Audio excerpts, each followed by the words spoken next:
Oh, Ed,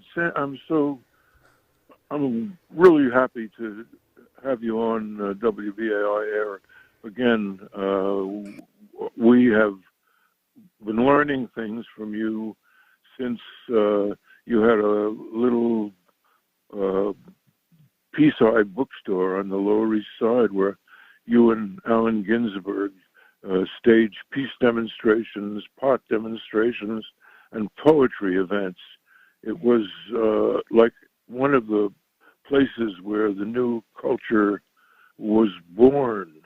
And then after we went through the Vietnam War and you had written 3 or 4 other books, I remember, I'm not sure whether it was you or someone else who wrote Shards of God. And then you wrote some kind of a book that was a parody. You were so productive. And then you started with Tuli Kupferberg, the Fugs, which have been called the first authentic Lower East Side band. Ed, you've personally been a great friend to me, and maybe I should stop blowing your horn and let you, take it from here. Well, I'm glad to be on your show again. We did it I think the first show I went on with you was 66 or 65, right when the Fugs were getting going. So it's glad to be here again. Well, I wonder if we should start right out discussing your new book, which is, again, extraordinary, creative, poetic, historical.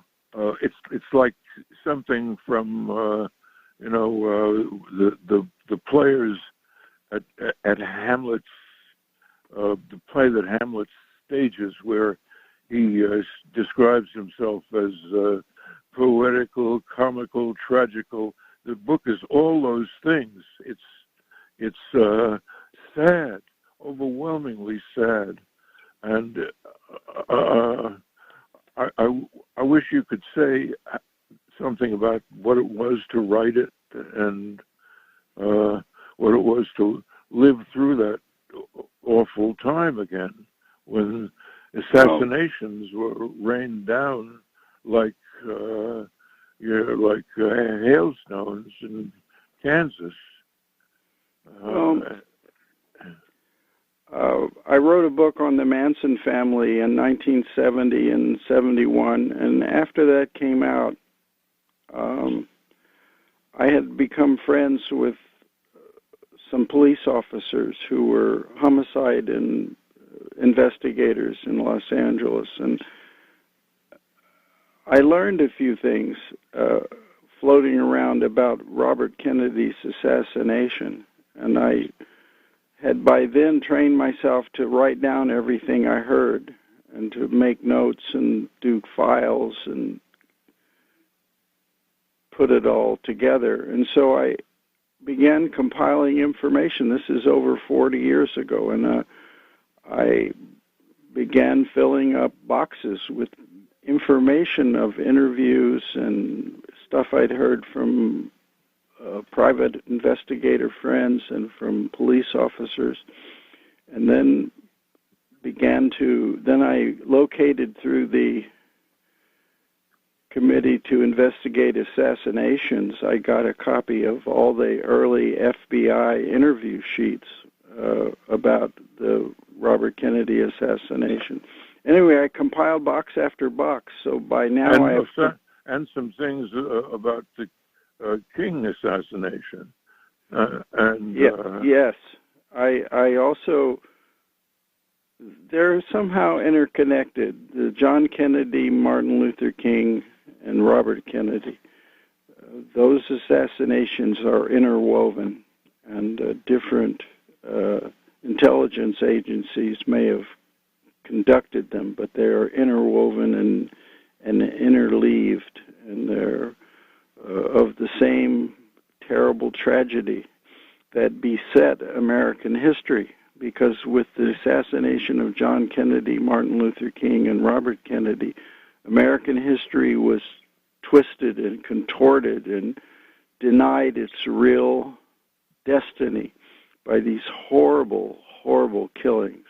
And the Vietnam War, which Robert Kennedy was determined to bring to an end, went on another 5 or 6 years after his assassination, and like 20,000 more young men of the United States were killed in that war, which wouldn't have happened if Robert Kennedy had been allowed to become president. And how many millions of people in Southeast Asia were killed because of, after Robert Kennedy's assassination, the war going on.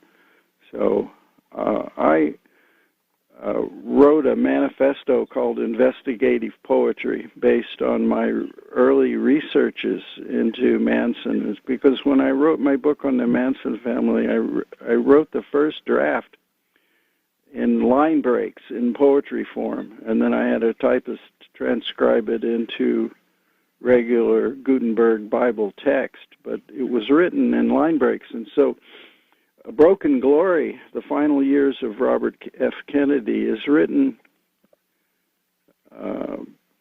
in line breaks. It's written as a giant poem, but it also quotes many, many, many different official documents, like Thomas Noguchi's autopsy report, or many pages of interviews directly quoted from FBI documents. I mean, there are 243 endnotes in Broken Glory, which tie in everything I said. Hello? Yeah. People don't know who Noguchi. Oh, yeah, Thomas Noguchi was the coroner who autopsied Robert Kennedy and found that the bullet that killed Kennedy was shot in an upward direction 1 inch behind his right ear and entered his brain. And Sirhan Sirhan, the alleged killer, was never more than 5 feet from Robert Kennedy and in the opposite direction from the back of his head.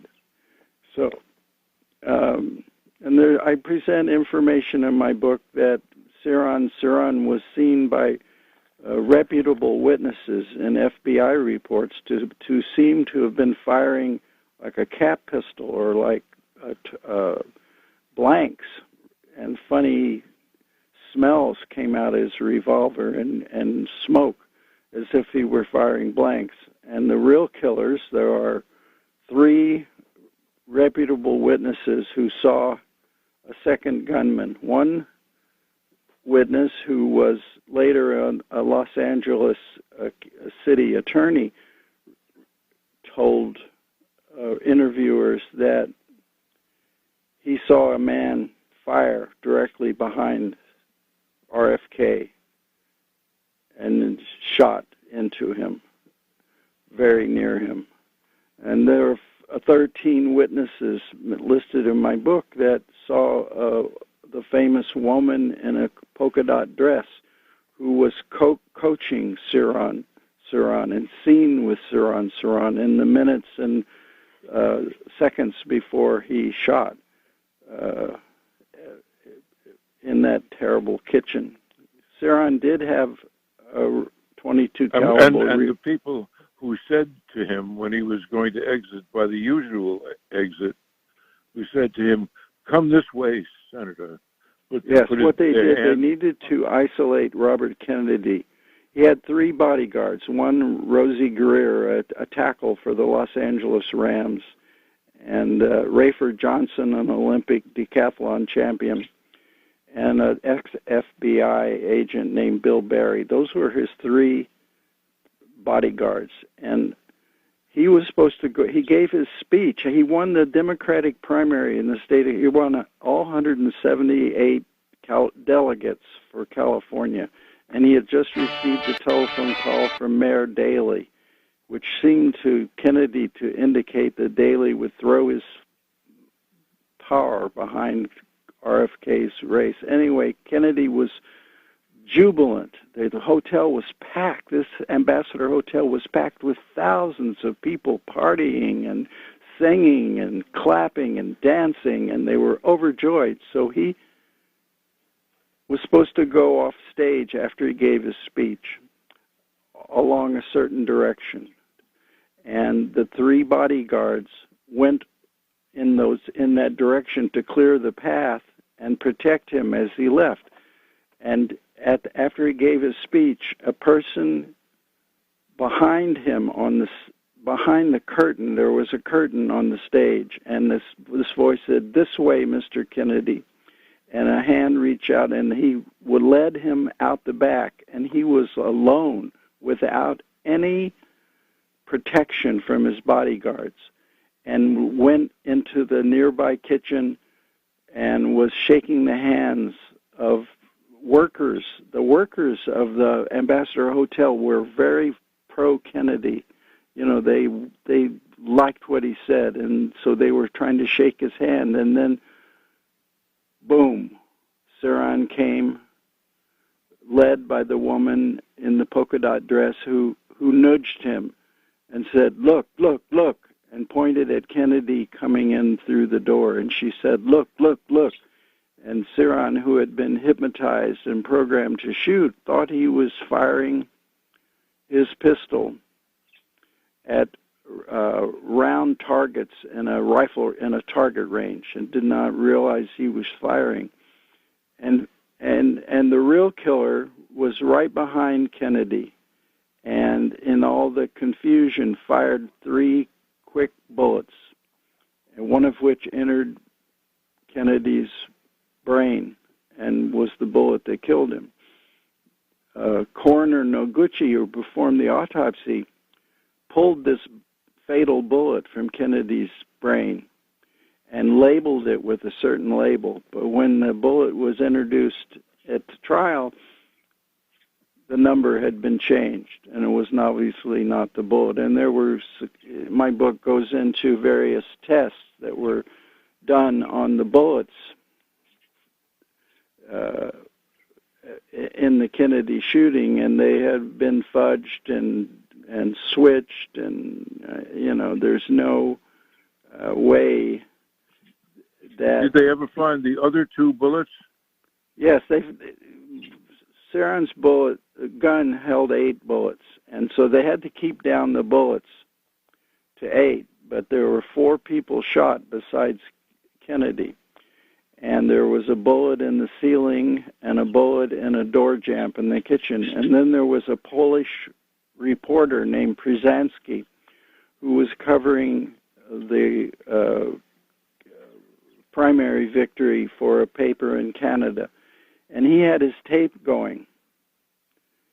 And he turned over during the shooting, so he caught all the firing of all the bullets. And his tape lay untouched and unexamined for like over 15 years in the California State Archive. Finally, a CNN reporter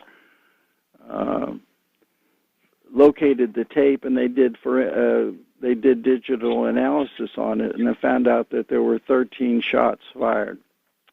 So Sirhan, because of that alone, is assisted by somebody else in killing Kennedy.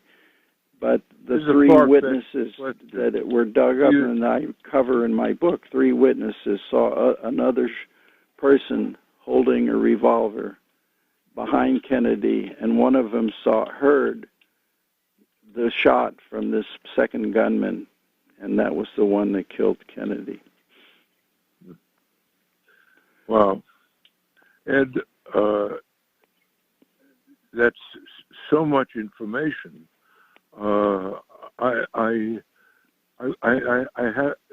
had to ask a couple of questions once or twice. I know that there are people listening who also have questions that they want to ask you, but I want to know just one thing. Do you think that the Chappaquiddick was connected? I don't cover Chappaquiddick in my book, and there are all kinds of theories and explanations for Chappaquiddick.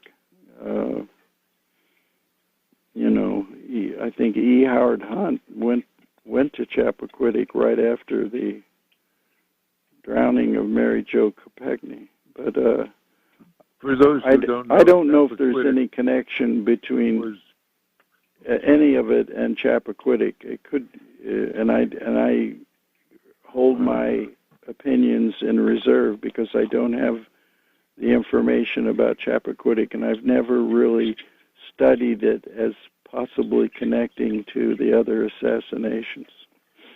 Well, I'm kind of in the field where a wild guess is enough to start other people looking.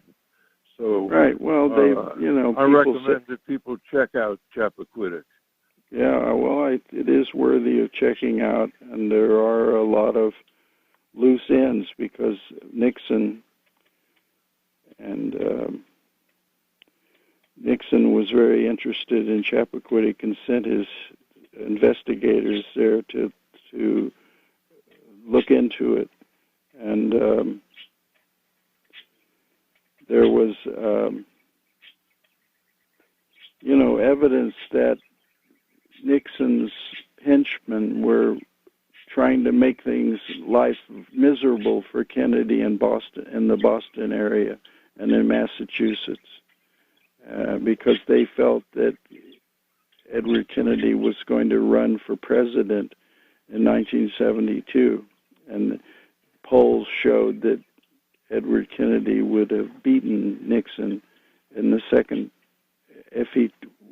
when he ran again in 72. But by 72, Chappaquiddick and the attention it focused on Edward Kennedy knocked him out of the possibility of running. And so then the Democrats picked a relatively weak candidate, McGovern. Although his politics were great, he wasn't a great candidate, and Nixon was able to win basically a landslide. Well, by then the dirty tricks were around. And yeah, they made sure, him, Watergate. They made him cry in Massachusetts. You remember that? As Muskie, yeah, they made Muskie. It's thought that they slipped him a substance called BZ or another warfare chemical to make him freak out and weep. But that was in Watergate. That's like 4 years after Robert Kennedy was assassinated. My book more or less ends with the early investigation into Robert Kennedy's death. It's over 400 pages long, and it traces... Could you say something? By the way, this is WBAI in New York City and other programs on this Arnold network. I'm talking to Ed Sanders, who is the author of a book called Broken Glory, the story of the final years of Robert F. Kennedy. Yeah.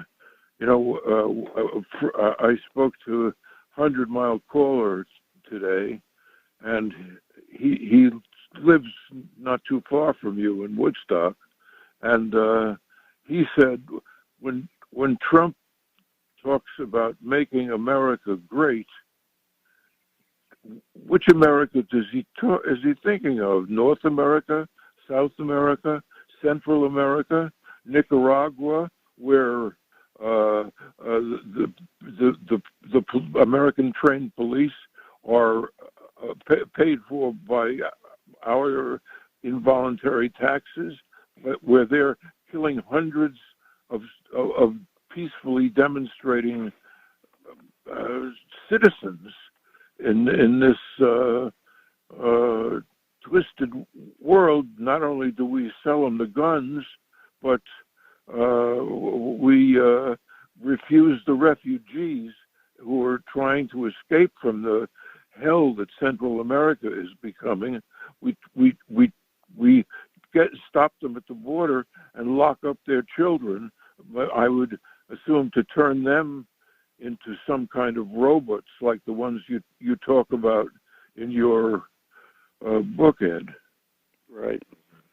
Well, talk about the robots. You call them robos.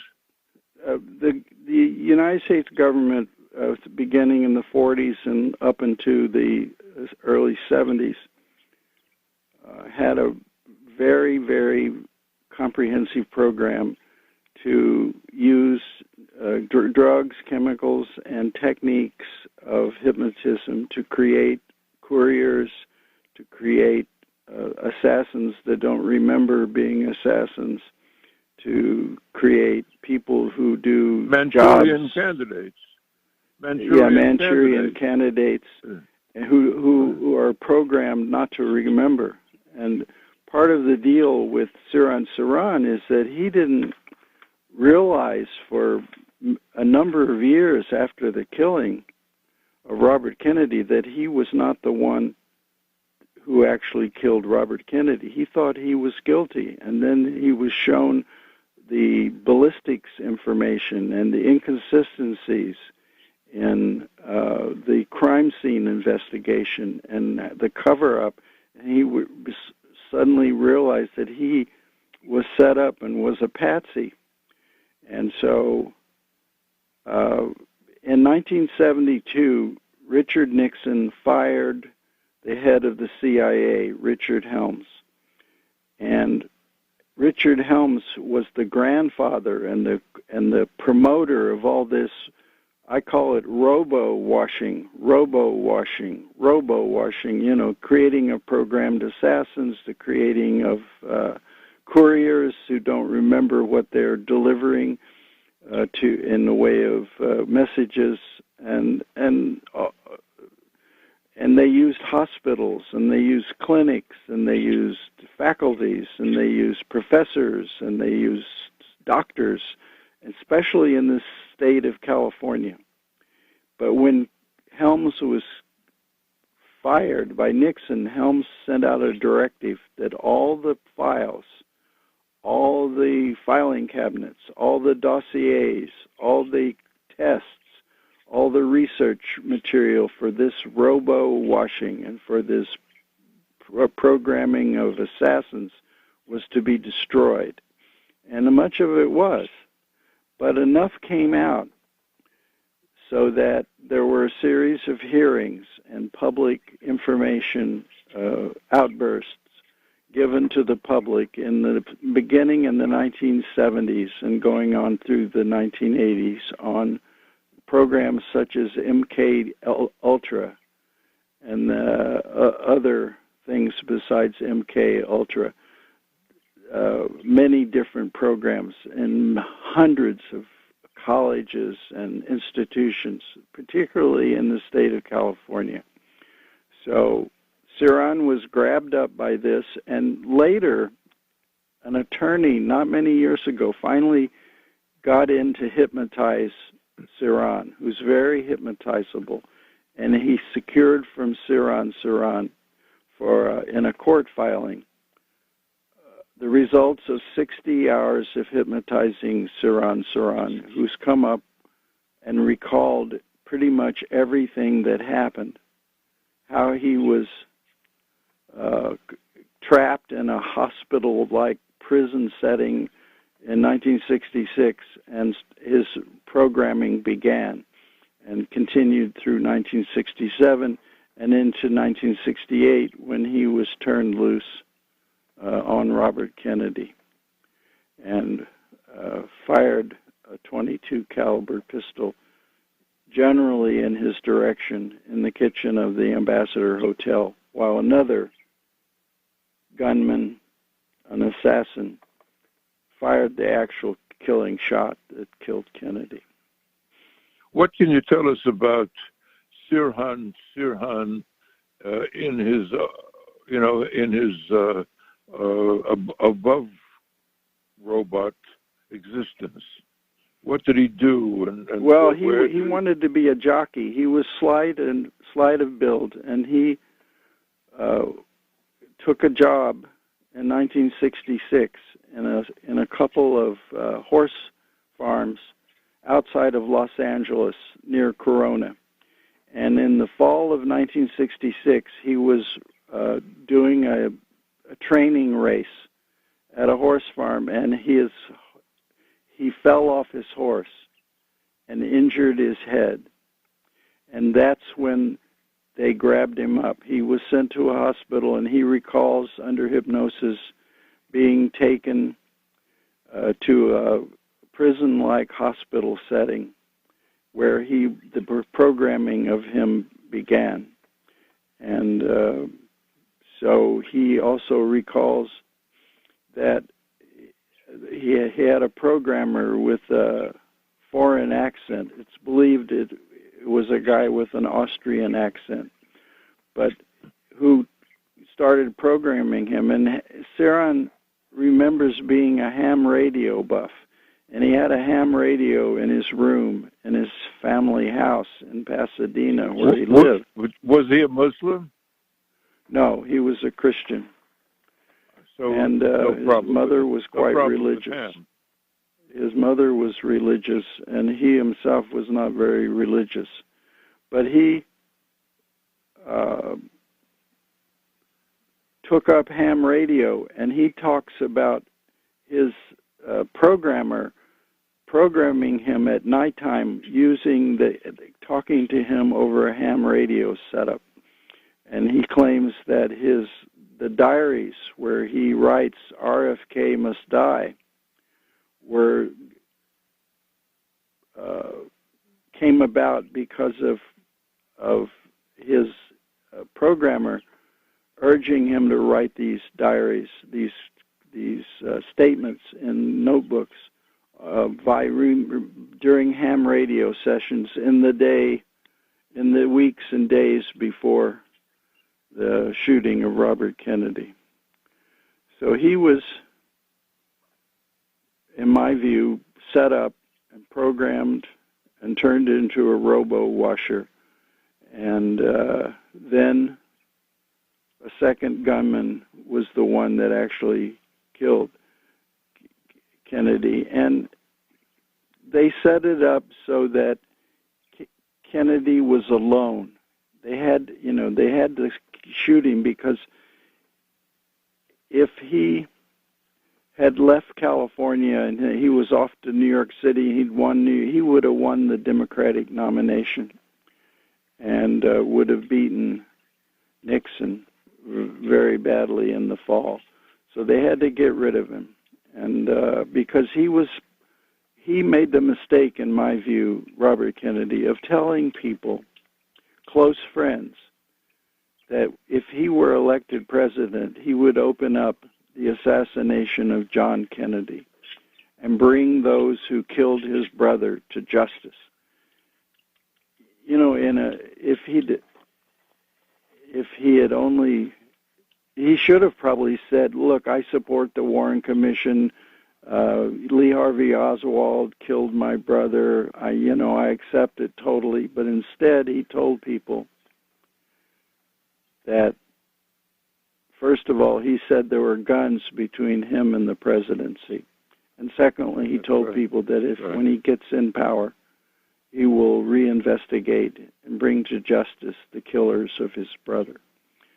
And I think that's a contributing factor to why he was killed. Well, and it's all contained in the 400 pages of Broken Glory. You know, I worked 40 years on this book, and every assertion in it is backed by an end note. There's 243 end notes. And by the way, it's very stunningly illustrated by Rick Veitch, who is an outstanding graphic artist, and he did over 100 full-page illustrations illustrating many key points of this book, including the assassination, but also the campaign and the thrill of Kennedy rising up, and he had huge crowds, even in places like Indianapolis, and huge crowds. And at University of Kansas, 14,000 students came out in a college in Kansas right after he announced. So, and then when he went to California for the first time, tens of thousands of people waited for him and followed him and sang for him, and it was a huge campaign that he was successfully running. And that's why it was so horrible when, right at his moment of triumph, they figured out a way to peel him away from his guards, from his 3 bodyguards, and he was all alone in that kitchen. Than the other candidates put together. Huh?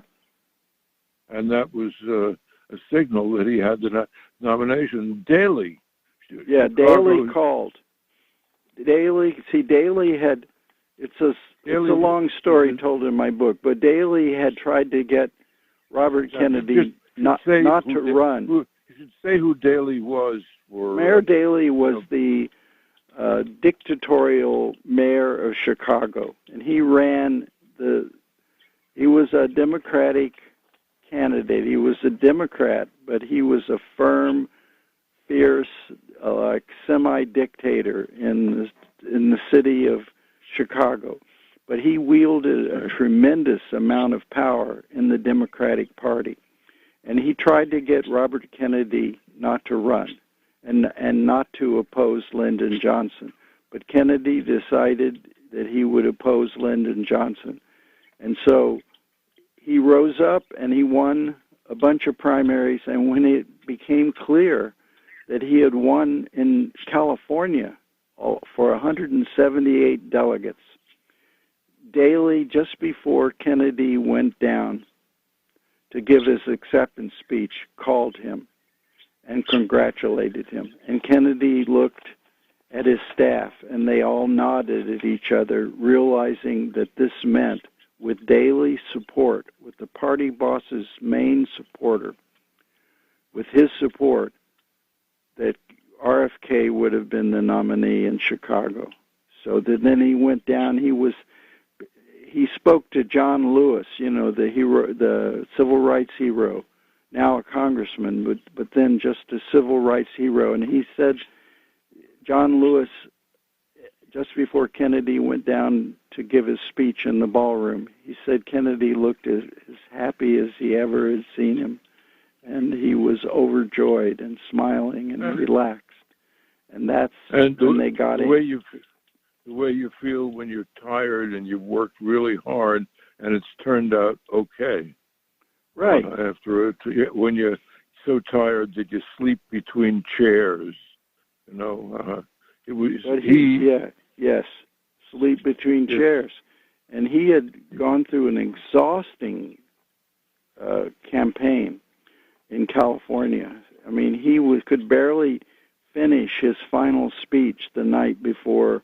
He campaigned all the way to the night before the primary, which was June 4th, 1968. So his campaign went to June 3rd. It ended at a hotel in San Diego, and he could barely finish. And he finally finished, and then he flew back to Los Angeles and then went out for his final night on Earth. He went out to the home of John Frankenheimer in Malibu and had with his wife and some of his children, and to have a rest. And it was from this rest he finally had, and then he took a drive into downtown L.A. John Frankenheimer himself drove him in that afternoon, and Kennedy went up to his suite, and everybody was there, Bud Schulberg and Pete Hamill and George Plimpton and all kinds of intellectuals and thinkers and philosophers. They were all there celebrating. And then he went down to give his speech, and he was peeled off from his bodyguard, left all alone, went into the kitchen, and was shot while he was alone. I mean, there were plenty of people there, but there was no one there to protect him. There were just employees of the kitchen trying to shake his hand and a few other people. But his bodyguards were trained to, knock away guns and smash down someone who would want to harm the candidate. He was all alone. And that violated the first rule of someone living in danger is never let yourself be peeled away from your bodyguards, which is exactly what happened.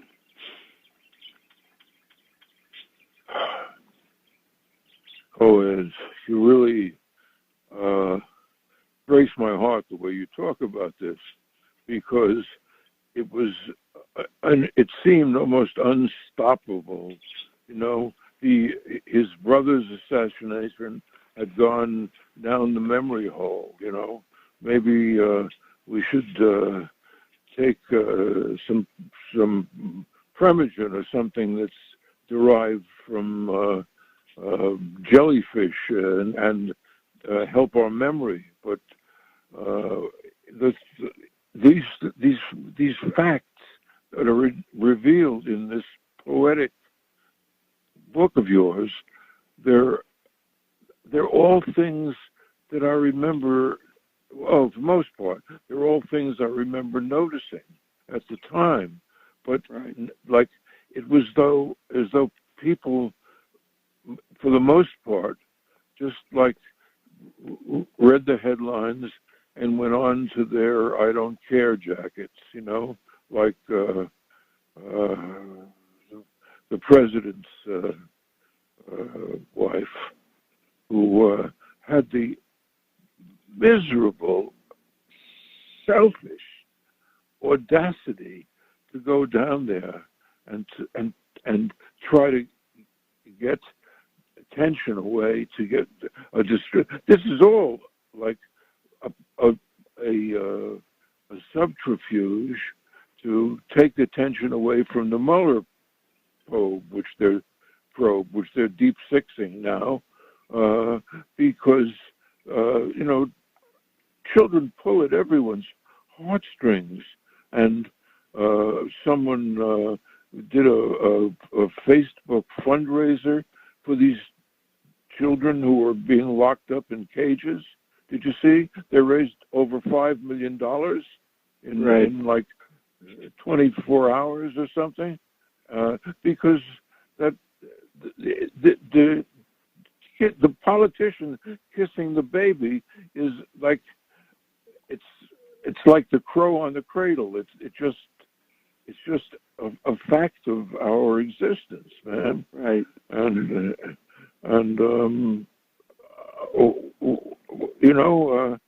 adult lives matter. Babies' lives matter. Everybody's life is matter. So I don't know, Ed. I hope you'll be willing to maybe talk a little bit more about some of the other stories. You mentioned Frankenheimer, and somebody else tells an almost identical story with one, I would say, an improvement. You know what I'm talking about? No, not up front. Frankenheimer, of course, was the director of the Manchurian Candidate, and that's so ironic that he was waiting outside with his wife to take Robert Kennedy after his speech to a party at Sammy Davis's club, and so, to have the director of the Manchurian Candidate with whom he had stayed this final night on Earth, and it's so ironic. But I don't remember the. I think it was somebody else who was in on that weekend, but I might be wrong. People should, if they have the book, they should look and see if I'm right or wrong. That would be interesting. I'd like to, I don't know whether you could do it, but I'd like to have you read more of the book just open it at random and right. read some part of it, some sequence of events in the meticulous and poetic detail that you have in the book. And also, okay, I'll just open it up at random.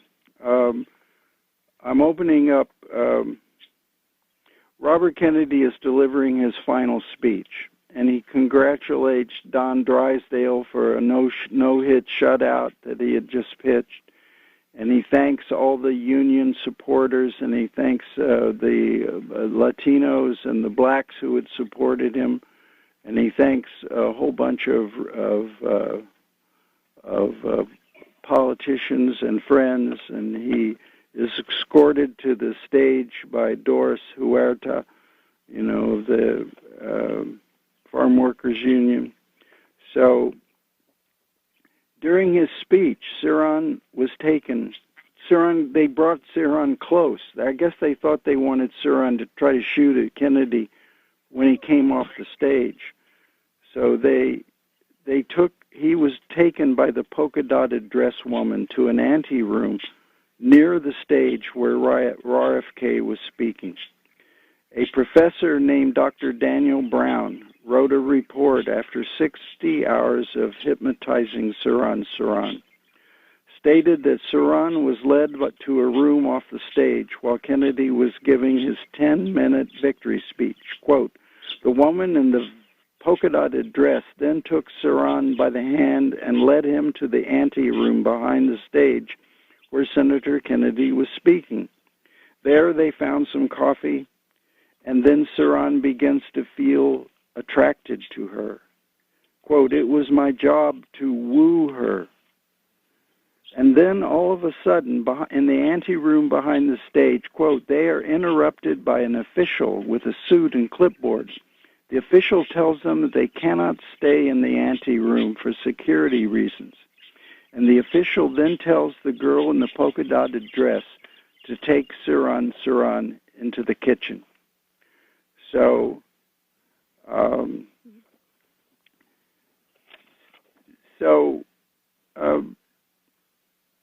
his final speech,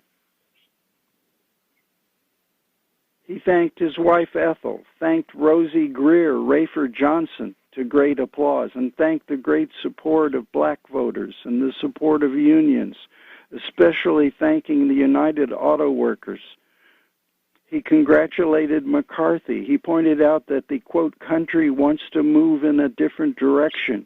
We want to deal with our own problems within our country, and we want peace in Vietnam, to which there was great applause. He said he was looking forward to, quote, a dialogue or a debate, unquote, with Hubert Humphrey, quote, on what direction we want to go in, what we are going to do in the rural areas of our country, what we are going to do with those who still suffer within the United States from hunger, and whether we're going to continue the policies that have been so unsuccessful in Vietnam, unquote. Then he finished. What I think is quite clear is that we can work together in the last analysis, and that's what has been going on within the within the United States over the period of the last 3 years, the divisions, the violence, the disenchantment with our society, the divisions, whether it's between blacks and whites, between the poor and the more affluent, or between age groups, or on the war in Vietnam, that we can start to work together.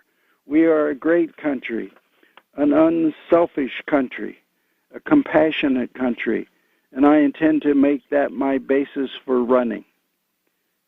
To great applause. And then he flashed, he says, now thanks to all of you, and now it's on to Chicago, and let's win there. Thank you very much. He flashed a V sign, then left the podium. The crowd chanted, we want Bobby, we want Bobby. Behind RFK, the curtain leading back to the ramp headed directly to the killing zone. There was a voice, quote, this way, Mr. Kennedy. unquote. First rule, don't let yourself get peeled off from your guards. His bodyguards, Olympic hero Rayford Johnson, huge L.A. Rams tackle Roosevelt Greer, started to help clear a path to Kennedy's left for RFK, his wife Ethel, and the others down the steps. But RFK was pulled back through the stages back, through the back of the stage. So all three of the guards prepared to clear a pathway for RFK, Ethel, and others to proceed down the steps. Instead, he was pulled back all alone to the killing zone. So Sirhan was backstage with the woman in the polka-dotted dress, and she was quite pretty, and he was very sexually attracted to her. You know, Sirhan Sirhan may have been a virgin. You know, he probably never had a girlfriend, and that he felt this woman was coming on to him and was possibly erotic for him. And then all of a sudden she pinched him and pointed to the door to the kitchen where they were hanging out. And she said, look, look, look, look. And she pinched him and twisted at him. And he turned around and he saw a group of people coming through the kitchen door. And then he doesn't remember anything till after the shooting. And he thought that he was firing at circular targets. He had gone to the Corona police range a couple of days before, and he told the hypnotist that an officer there at the Corona police range had trained him in how to shoot people at the vital organs and kill them. So he told the hypnotist that he was shooting at circular targets in a shooting range. So he walked toward the ice machine, and somebody shot him, and he fell down in front of an ice machine, which I always thought was very symbolic, that he collapsed in front of an ice machine in a restaurant. So, and there's many, many different, I wrote this like on a four-dimensional hologram, so from many different points of view, from different FBI witness reports, I put together a three-dimensional, four-dimensional, time-based history of how Kennedy was shot, and all the witnesses, especially those people who thought he might be firing a cap gun or firing a starter pistol. I'd like to welcome JFF in Jeffersonville, which should be joining us just about this time. I am talking, this is Bob Fass, and this is Radio Unnameable. I'm talking to Ed Sanders, who is the author of a certain kind of history called investigative poetry. And the latest and, the freshest, most wonderful example I've seen of it, wonderful, sad, terrible example of it is Broken Glory, which is available in a number of places. Ed Sanders, welcome to 1 o'clock on Radio Unnameable. I have many things I could ask you, but perhaps you'd like to go on reading sections of it. Oh, just 1 second, please, if I may cut in. This is Bill Propp at Brooklyn. We're also being heard over WFTE in Mount Cobb and Scranton, WIOF-LP in Woodstock, and now WJFF in Jeffersonville, as well as we're streaming on WBAI.org or workforcerising.com. I think that completes it. WBAI New York.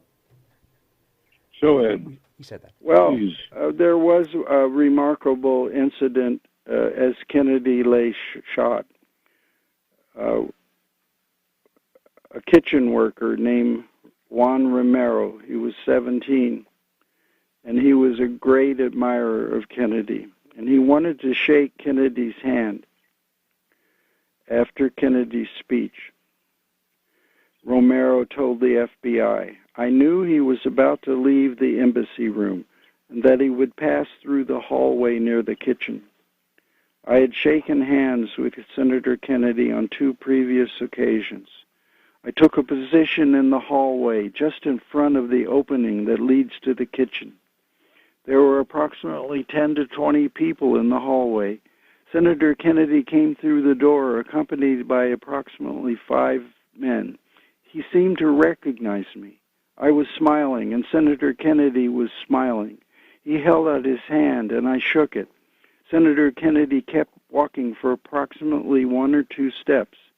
I continued to observe him, and I noticed a man who was to my left and who was smiling and who appeared to be reaching over someone in an effort to shake Senator Kennedy's hand.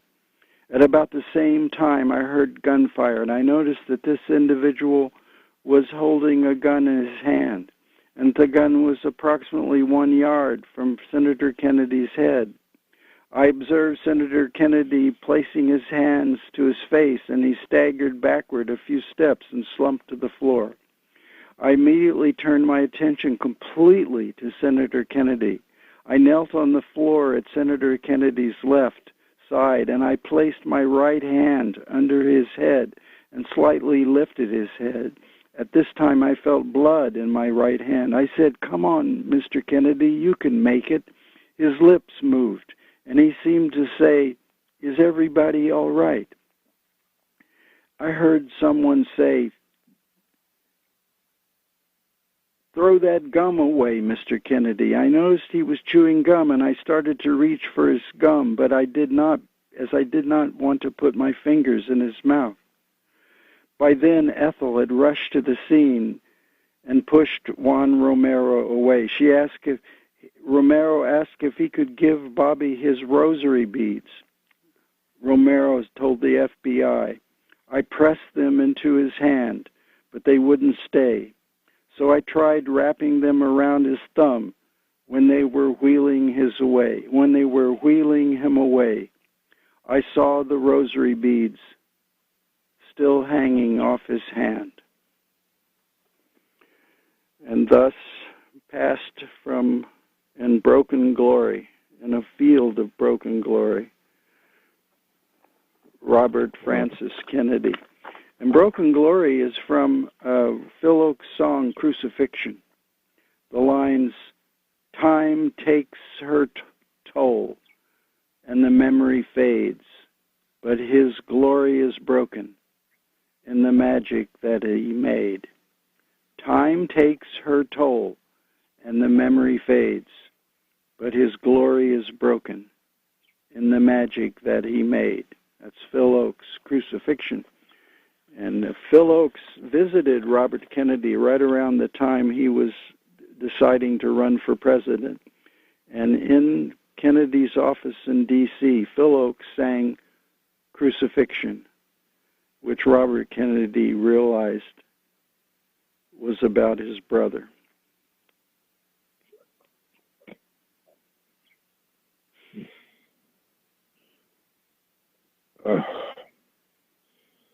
Oh, and you really painted a better picture even than the drawings in your book. The graphic art in your book is Rick quite Veitch. amazing. It's one particular thing that I liked about it was there are famous photographs of some of these moments, but in 1 or 2 instances,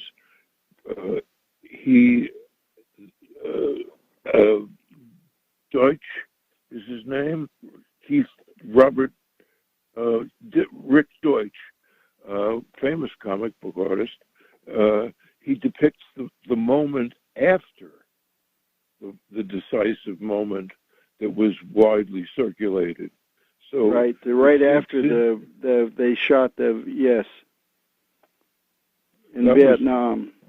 in Saigon. That was brilliant. I'd never seen that. I mean, I've seen other things that he did that were based on photographs that we've seen that were like similar, but this one was really heartbreaking as this Vietnamese police captain laughs after having shot a prisoner with his hands tied behind his back, a guy who looked like he didn't weigh 100 pounds, and then the guy like interrupted his conversation with his fellow murderers and turned around and just fired a shot through that guy's head like something from some American Western movie, which is probably where he learned it. Ed, I'm so pleased to have you on the air this morning. Well, I'm grateful that you invited me to join you, Bob. It's a rare opportunity, and I'm honored to be called to appear on your show. You're an American hero, and I'm glad to be on your show. Well, we'll have a little less of that later, okay? Thanks very much, but you know, there are heroes and there are heroes. And, well, they're really heroic stuff is done by you people answered the call of the age, and you did it well, and you're still doing it. So it's a long answer to a long age. Well, there are lots of people, for instance, on BAI who know how to do this, and given a chance to talk to you, might do some things that are even more heroic. I'd love to broadcast this program that we did during the daytime and see if some of the people who really do care could, carry the word around.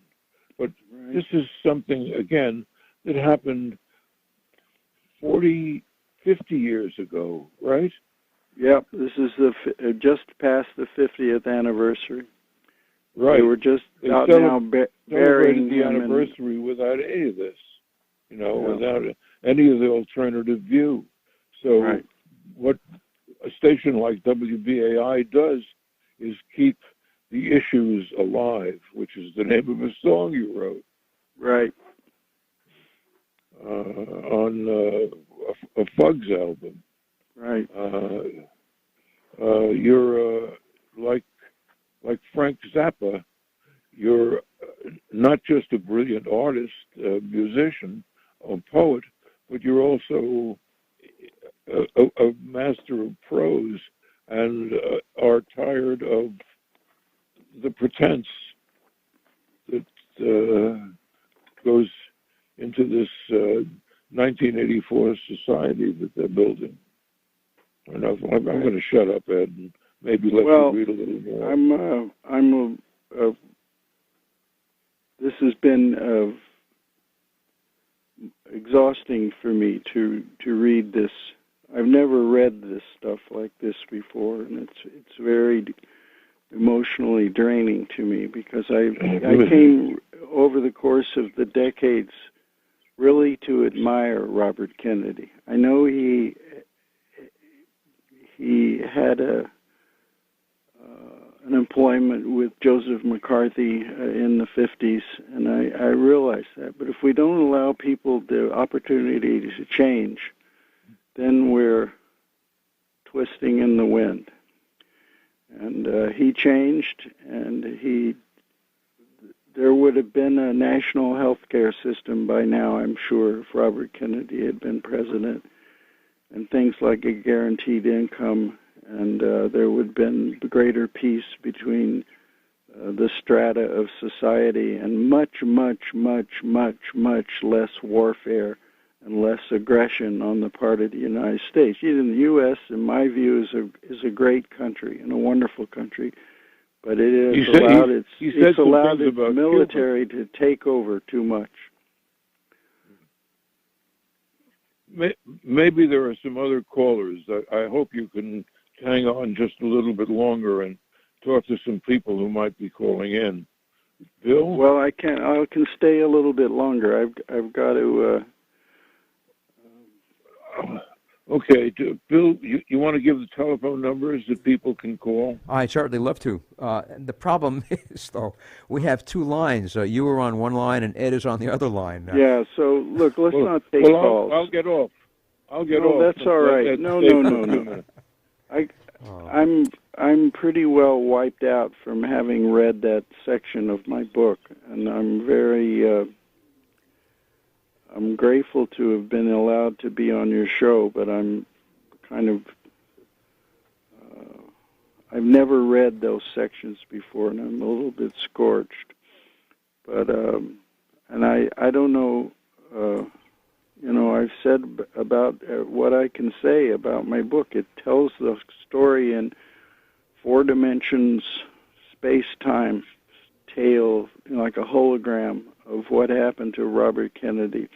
And I try to point out some of the tragical implications of his assassination, Martin Luther King assassination, and John Kennedy's assassination that impacts the nation in which we live and which we are now. There wouldn't have been a Donald Trump if Robert Kennedy had been president. So that's my belief. So, and he wasn't a perfect guy. He had an attitude sometimes, and he was jumpy and pushy and aggressive. But you say better a Puritan. Yeah, better a Puritan than a sleazy, bribe-taking oligarch.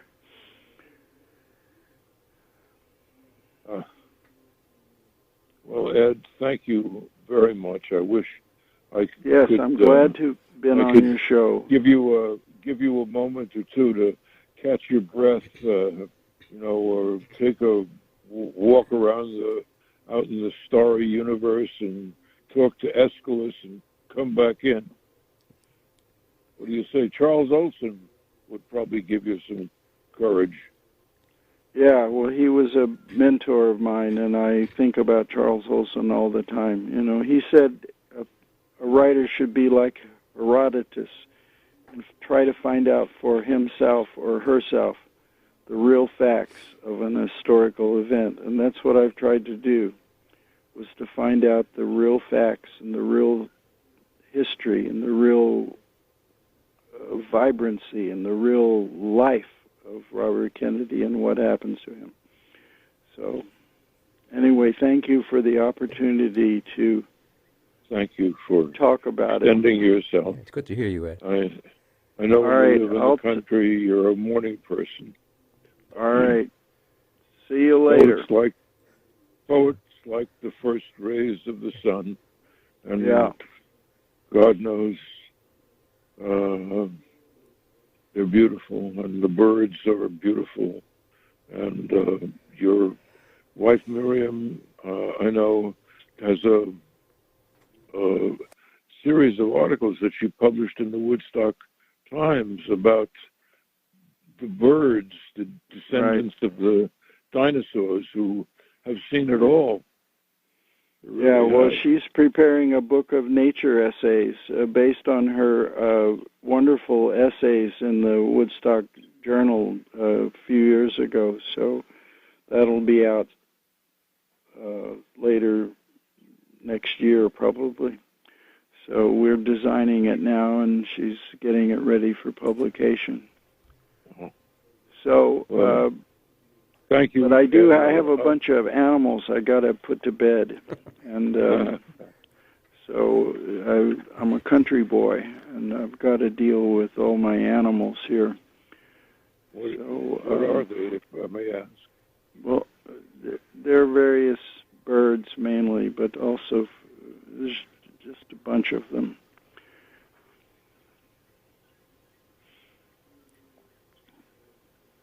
we'll maybe find out some other time. Ed Sanders, thank you very much. Bill? Yes. Would you like to put your unpaid essence into the bill? Well, it's hard to